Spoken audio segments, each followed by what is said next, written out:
Bueno, estamos en El Despertador. Hoy tenemos a Luis Abinader, precandidato del Partido Revolucionario Moderno, ex candidato a la presidencia, líder político de la oposición, sin ninguna duda, de mucha trascendencia. Buenos días, Luis, y muchas gracias por estar con nosotros. Muchas gracias, don Andrés, muchas gracias, Yulisa, gracias por invitarnos. Luis, a propósito de todo lo que se ha dicho de las primarias, de que se aprobó la ley de partido, de todos esos artículos, como la letra chiquita de los contratos que pusieron ahí, que ahora que la gente está sintiendo el dolor de cabeza, ¿han hecho ustedes alguna especie de análisis a propósito del comunicado que ha emitido Finjus sobre esos artículos? ¿O ustedes estuvieron en control y en conocimiento en todo momento de que todo eso se estaba aprobando? Recuérdense que nosotros no somos mayoría en la Cámara de Diputados y mucho menos en el Senado. Nosotros lo que quisimos es, y aprobamos pasar después de 14 años, una ley de partidos que dijimos desde el principio que no era la ideal, que no era la que nosotros estábamos de acuerdo, pero que fue la posible.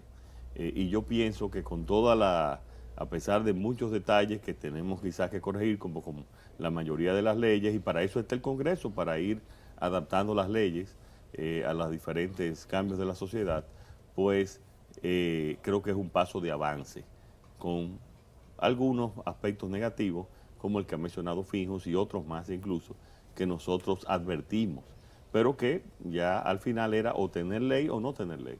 Pero la aprobación de la ley de partidos, se puede decir que liquidó las posibilidades de un frente común de partidos políticos, plural, divergente, muchas cosas, pero con la finalidad de desplazar al Partido de la Liberación Dominicana, porque ha habido mucho... Pero mira, yo en este caso, nosotros lo que se aprobó apenas difiere en que, porque era constitucional hacerlo, tú no podías imponer primarias abiertas, como también no podía imponer ningún método. Y sencillamente eso es lo que nosotros hicimos, eso fue la única diferencia con lo del bloque opositor.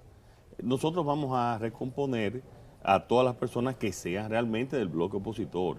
Hay muchos que hace tiempo ya dicen que quieren ser candidatos propios y hay otros que están apoyando a incluso otros candidatos del PLD que no es el presidente. Entonces, el bloque opositor cumplió una función, ha cumplido una función, y la mayoría de los que realmente quieren cambio, Andrés. Este país, aquí no nos podemos ver de que por un detalle, una cosa que en muchos de los casos hay que ver quién tiene la razón. Aquí lo que tenemos que ver es la situación que tiene el país, lo grave que está pasando, los graves problemas que tiene este país, para vernos con detallitos y cuestiones que, te repito, que después en una discusión y con el tiempo vamos a ver quién tiene la razón en la manera de nosotros ver las cosas. Por ejemplo, se decía que esa ley era reeleccionista y no hay cosa más alejada de la realidad. Al contrario, ¿por qué hubo reelección en el periodo pasado? Porque permitieron, no había ley de partido, que los diputados y senadores, incluso hasta los alcaldes, pudieran reelegirse. Pudieran sin ningún tipo de convención. Eso esa ley no lo permite. El trueque de reelección por Claro, reelección. reelección por reelección. Andrés, esa ley no lo permite, es todo lo contrario. Entonces hay que ver las cosas en su justa dimensión. Yo espero que lo vean en su justa dimensión y yo no espero que hayan liquidado. Hay personas ahí que nunca iban a entrar en un acuerdo electoral, este era un bloque opositor y hay que respetarle ese derecho. Mucha gente está agradecida con gobiernos anteriores, pero yo pienso que una gran parte del país y de la sociedad dominicana va a entrar en lo que es ya una unidad por el cambio. Una unidad por el cambio que se necesita y que grite este país, que solamente hay que escucharlos a ustedes con todos los problemas y los escándalos, que yo calculo que es uno semanal que tiene el gobierno. A veces hay dos y A tres. veces hay dos y tres escándalos semanales, que es una barbaridad porque los únicos que nos afecta es al pueblo dominicano. Luis, ¿están ustedes preparados para las primarias, para decidir cuál va a ser el método a propósito de todo este vaticinio de que las primarias internas del PRM van a dividir ese partido? Pero ese es un vaticinio que es incorrecto con nosotros. Ya tuvimos una primaria el único candidato que fue electo por primaria en las elecciones pasadas fuimos nosotros. ¿Y hubo división? No. Tuvimos el único partido que ha hecho una convención en los últimos 12 años para elegir sus dirigentes. Fuimos nosotros ahora. ¿Hubo división? No. Y aquí nosotros vamos a tener una primaria, vamos a competir lo que es sano, lo que es bueno. Y no va a haber ninguna división.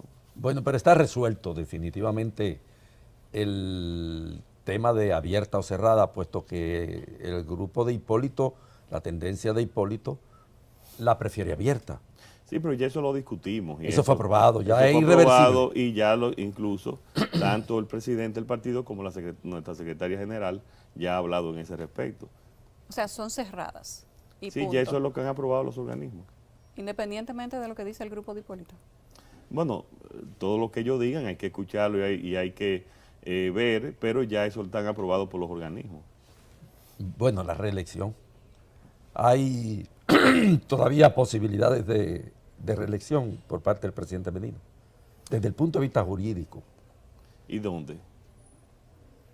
¿Dónde hay Aquí, posibilidades? ¿tú no has escuchado a los abogados postulantes de la reelección el análisis de que no es necesario siquiera reformar la Constitución y que No, hay pero eso otros sería un golpe constitucional. argumentos? Eso sería un golpe constitucional. Entonces nosotros entraríamos aquí en un golpe constitucional prácticamente fuera de la Constitución y el gobierno entonces se alejaría de la legalidad y entonces en este país habría un problema grave. Problema grave de realmente problema de gobernabilidad grave. Y aquí tendríamos que irnos a defender la Constitución y las leyes.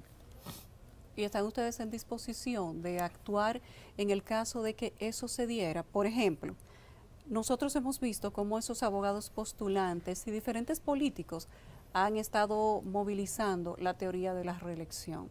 Y esto podría ser cierto o no, o podría ser solamente una modificación constitucional para que el presidente pudiera volver más adelante.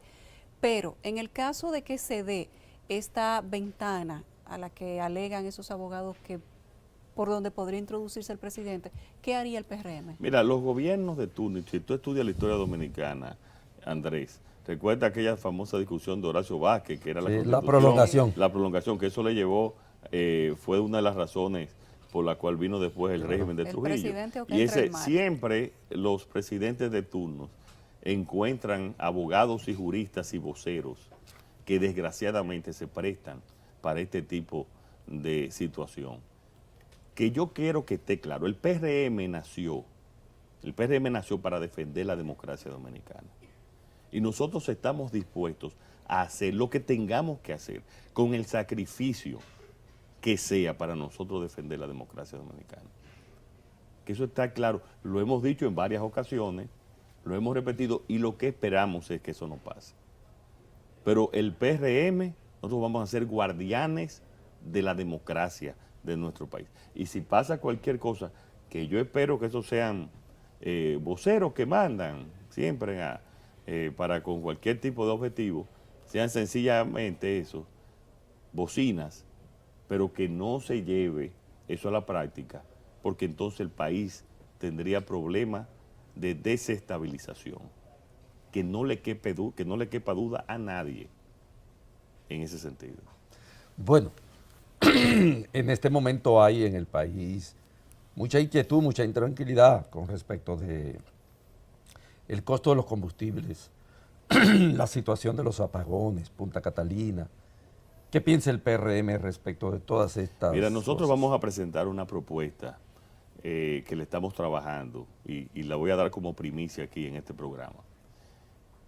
Nosotros tenemos que la ley de hidrocarburos, a medida que avance el precio del barril de petróleo, debe de disminuir el impuesto. No podemos nosotros llevar cada vez que aumente el precio del combustible, entonces los impuestos también aumentan en la parte de los valores. ¿Y cuando baja? Y cuando baja muy poco. No baja nada. Casi no baja nada. Pero en el caso de que aumente, eso crea inflación en toda la economía dominicana porque el transporte afecta a todas las áreas de la economía. Nosotros vamos a presentar un proyecto de ley para disminuir los impuestos al combustible a medida que aumenta el precio del petróleo, para nosotros de esa manera controlar la inflación en nuestro país, que se vería afectada por el alto precio del barril de petróleo y consecuentemente del combustible, además de que afecta al salario real y a la disponibilidad real de toda la población, porque van a subir los costos del transporte, van a subir los costos de transporte de carga, por lo tanto van a subir la mercancía y por lo tanto va a subir todo en la República Dominicana, como de hecho ya está subiendo en muchas áreas. Entonces nosotros vamos a presentar ese proyecto de ley para disminuir, a través de la ley de hidrocarburos, a medida de que aumenta el barril de petróleo, disminuir los impuestos y que no afecte a la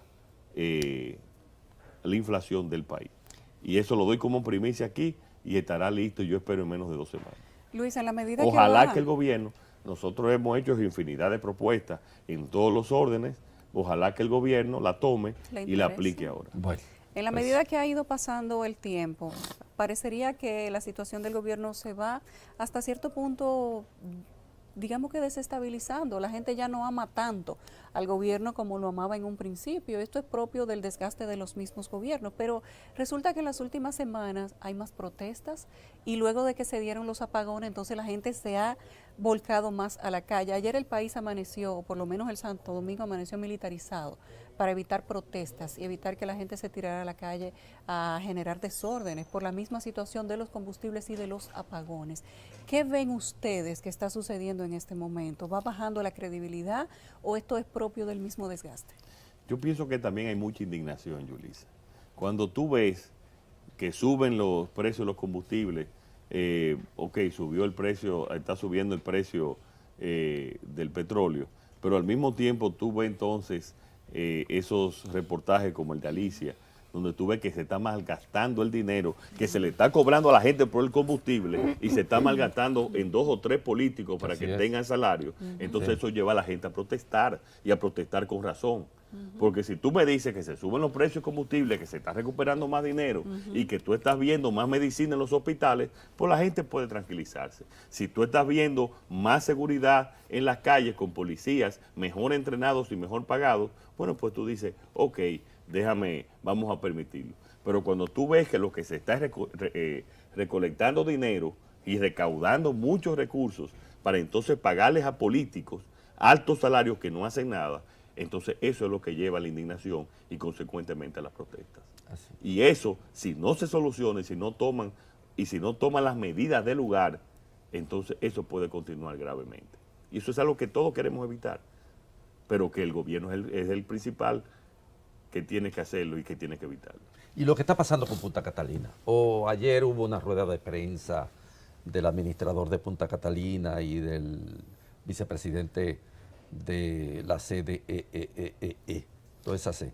En realidad mucha gente le sorprendió. CDE, etcétera. Etcétera. Mucha gente le sorprendió porque de alguna manera el litigio que se está ventilando en tribunales en los Estados Unidos, un poco como que es avanzar el pago de los 750 millones que solicita Odebrecht como un adendum que se dio en la práctica. La gente está desconcertada.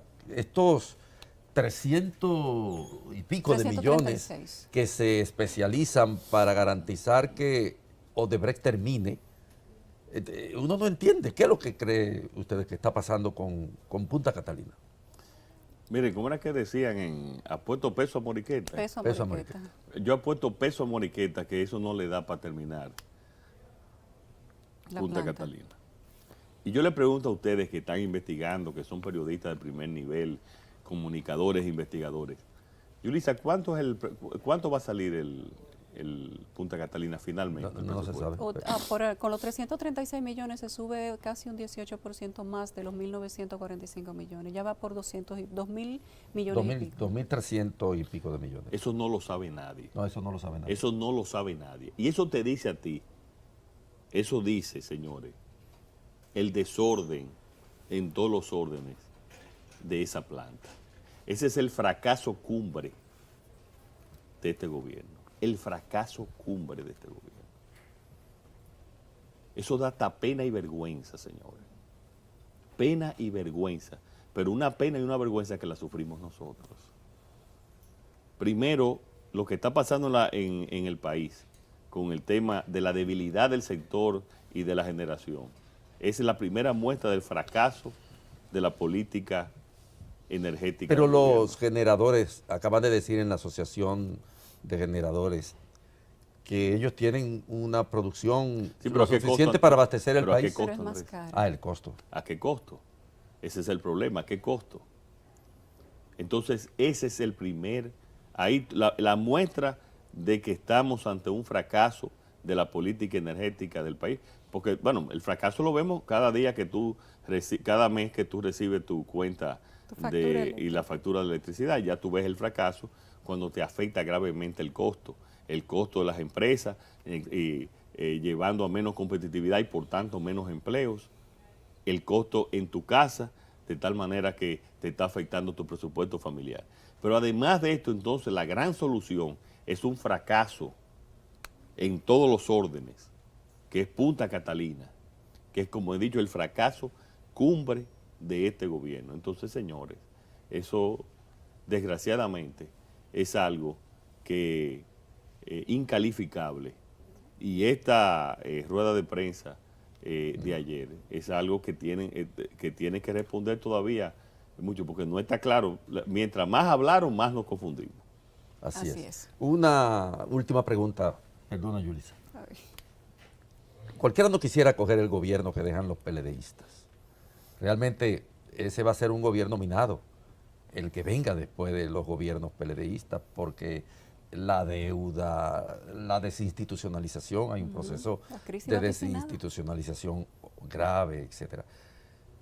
En el escenario de que tú seas ya el presidente de la República, 5 medidas para tú enfrentarte a una realidad bastante difícil, porque manejar un gobierno después de el ciclón del PLD no Mira, es fácil. mucha gente me pregunta, gracias a Dios tú me preguntas 5. Muchos me dicen, deme una medida que usted va a hacer. Pero tienen que ser todas las medidas cohesionadas. Pues yo te voy a hablar de los 3 principales problemas del país, si me permiten. El problema de la institucionalidad que lleva a la corrupción, la delincuencia y el tema económico en tema de falta de empleo, el alto costo de la vida. El tema de la institucionalidad. Cuando nosotros logremos instituciones fuertes, y eso se puede lograr en los primeros 2 años de un gobierno, teniendo un ministerio público independiente, fortaleciendo el control con una Contraloría que audite cada 6 meses y una Cámara de Cuentas obligada, que estamos llevando otro proyecto de ley para que audite de manera obligatoria todas las instituciones anualmente. Y tengamos un respeto total a las instituciones, fortaleciendo la justicia. Este país da un cambio en menos de 2 años. Un cambio perceptible, un cambio que va a ser notable, no solamente por el país, sino también por la comunidad internacional. En cuanto a la delincuencia, me decía Rudy Giuliani en las elecciones pasadas, yo estoy claro de lo que está pasando aquí, es parte, y yo veía esto mismo cuando entramos en la policía de Nueva York y en muchísimos casos internacionales. Tú puedes decir que en un año se va a disminuir la delincuencia en un 50%. Y yo le dije, no, señor Giuliani, yo le voy a decir que en 2 años, porque teníamos un diagnóstico claro de lo que estaba pasando en la Policía Nacional, con los compromisos criminales también adentro, porque ese es uno de los problemas que tenemos actualmente. Entonces, si tú desmontas parte de esa estructura, disminuye y le das recursos y realmente das una depuración total, en 2 años también, aquí cambia radicalmente la seguridad ciudadana. El tercer caso, que es el caso económico, es donde tenemos que enfocarnos más con mayor prudencia y con mayor inteligencia. Lo primero es que este modelo económico del PLD es un modelo agotado. Es un modelo que mientras el objetivo de cualquier política pública es mejorar la calidad de vida de los ciudadanos, el objetivo de la política pública del PLD es mejorar la calidad de vida de sus gente y de su cúpula. Nosotros tenemos que variar y hacer cambios radicales en esa forma de administrar el país. Y en esos cambios radicales que nosotros vamos a hacer, vamos a tener toda una reestructuración del gasto público. para todos esos vagos que trabajan en esas instituciones públicas, nosotros vamos a llevar 35 mil millones de pesos más al Ministerio de Salud, para que no mueran por una inyección o por falta de medicina como mueren todos los días niños y niñas y mujeres en nuestros hospitales. Nosotros vamos a llevar 28 mil millones de pesos más para aumentarle a un mínimo de $500 a los policías. Vamos a darle la tecnología más moderna para la lucha contra el crimen. Pero nosotros vamos a eliminar una gran cantidad de gastos que la gente ni se va a dar cuenta porque no se está favoreciendo de ellos. Bueno. Y vamos a crear una gran cantidad de proyectos de desarrollo, que donde crearemos empleos y oportunidades. Y nosotros en su momento, cuando ya la campaña esté en el momento adecuado, tanto la pre-campaña como la campaña, le vamos a dar y le vamos a enseñar todos esos proyectos que lo hemos ido enumerando en algunas ocasiones, pero de manera formal y cómo lo vamos a hacer. No son sueños, son realidades. Es bueno que la gente sepa, Andrés y Yulisa, que nosotros hicimos la única propuesta de gobierno que tenía un presupuesto, el primer presupuesto al lado.